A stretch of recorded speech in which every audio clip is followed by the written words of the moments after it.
В игре принимают участие 7 команд, каждая из которых состоит из 5 человек. Среди них ученики общеобразовательных школ, школы милиции и курсантов СВОГУ. У участников настрой боевой и задорный.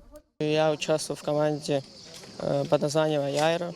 Там собирают со всех школ Сухума и делают одну общую команду.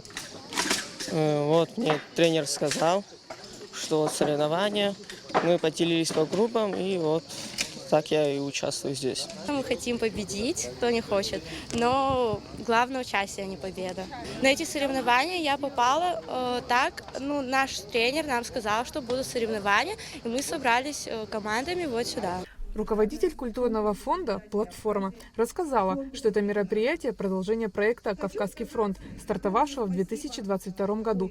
В 2025 году проект был поддержан фондом президентских грантов. Игра состоит из 7 станций, максимально приближенных к реальным боевым и штабным условиям.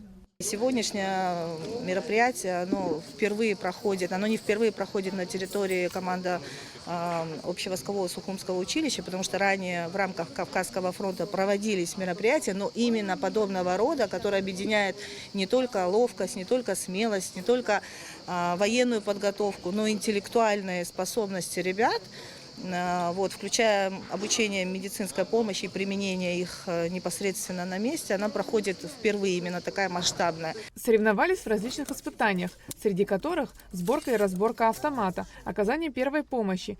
В этом участникам помогали сотрудники МЧС. Также предстояло пройти исторический квест, спортивные и интеллектуальные испытания. Сегодняшнее мероприятие оно вообще проводится в рамках битвы за Кавказ, поэтому, что касательно информационной части, то ребята будут познавать и показывать свои способности именно в этом направлении, в направлении информации обороны Кавказа. Конец игры ознаменовался водружением Знамени Победы. Проект направлен на сохранение исторической памяти, патриотическое воспитание молодежи и развитие практических навыков. Мы заранее тренировали сборки и разборки автомата, но они здесь, как военные люди, они этим занимаются почти каждый день. Чистка, подготовка, сборка, разборка, вооружение военной техники. Они к этому изначально были уже готовы. Команда готовилась за неделю, принимают участие 5 человек.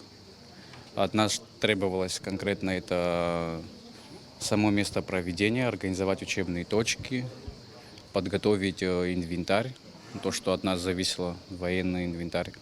Мероприятие организовано культурным фондом «Платформа» при партнерстве Центра правозащиты граждан России в Абхазии. Проект реализуется при поддержке Фонда президентских грантов России и конкурса «Созидатели Абхазии». Айлита Арутюнян, Заурлиев, Абхазское телевидение.